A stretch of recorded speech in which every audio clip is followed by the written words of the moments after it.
In 1959, the freedom of Cuba was stolen. A dictatorship took power and created a regime that perpetually violates all human rights. Newspapers, radio, and television stations were all seized and run by the government. Anyone speaking out or writing against the new power was stifled. The dictatorship took over all businesses and centralized economic control. Cuba at the time was very much involved in sending Cubans to kill and get killed in Africa and Angola. Cuba had copied the Stalinist model of labor unions, denial of human rights, and in general, Cuba was a carbon copy of the Soviet Union. Today, more than 630 Cuban protesters have been sentenced to a combined 4,500 years in prison. More than 860 protesters have been forcibly detained. Hundreds of people are in jail for no other crime than criticizing the regime and its leaders.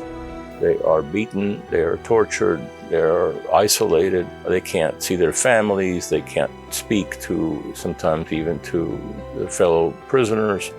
And the center has done enormous work for the freedom of individual prisoners and for political prisoners as a whole. Together, we can keep the flame of freedom burning in Cuba. We are the Center for a Free Cuba, and we need your help to continue spreading hope. Our mission is to promote a non-violent transition to a Cuba that respects freedom and individual rights. Your support through cubacenter.org/donate will help change Cuba's government and bring basic human rights to the people of Cuba. It's the fact that with very few resources, they're able to reach an enormous number of people. They tell me with tears in their eyes. These are people who suffered the abuses of their own government and who, in many cases, have told me, I wouldn't be here today, or I wouldn't be alive today, or I wouldn't be free today if it weren't for the Center for a Free Cuba. This year marks the Center's 25th anniversary as an organization fighting for Cuban rights. With your donation, we will work together for the people of Cuba. We can break down the wall the Cuban dictatorship uses to keep its people in the dark by blocking access and information. Help us bring hope back to the Cuban people. We're a human rights organization. We're a humanitarian organization. We seek to help those who are victims of repression in the island. We seek to speak out for those who can no longer speak out because they have been extrajudicially executed by the regime. We are advocates for human rights globally. We have engaged in solidarity campaigns with people from Iran, China, Nicaragua, Venezuela. So we recognize the universality of the challenges to people and their human rights. We try to empower those people in Cuba who have both the interest, which many do, and the courage, which fewer do, to take on that regime in a peaceful way. We're deeply committed to peaceful change and to work to make that change happen. It's a group of people who work together with the hope that they can help achieve a free Cuba, a Cuba that has freedom of expression, free elections, free markets. The center reaches out to people who are there in Cuba and helps them forge alliances, find ways to get the word out to others on the island and outside about what's really happening there and what they might do to make things better. There's no more important priority than to help those folks who are in prison under communist rule anywhere in the world. It is the organization that holds the flame of liberty of Cuba outside the island so that the people of Cuba can always see it bright and remember that one day they will be able to enjoy the freedoms. Here at the Center for a Free Cuba, we're providing assistance to victims of repression.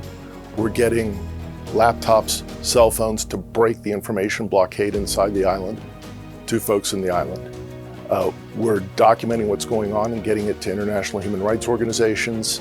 We're engaging in the debate over U.S.-Cuba policy and also Europe's Cuba policy as well, to promote a policy that is human rights first. And to continue to achieve that, we need your help. In Cuba today, a family makes $100 a month.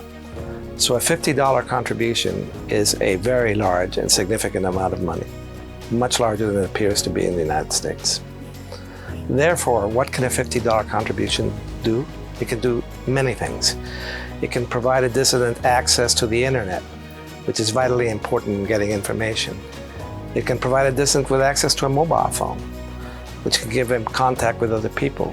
It can permit a dissident to call another dissident in another part of the country and have an important conversation about something that is happening or needs to happen. And this would not happen otherwise. And it may seem that $50 can't really make that big a difference. In Cuba, it can, and it will. And I encourage everyone to think about that when they consider a contribution.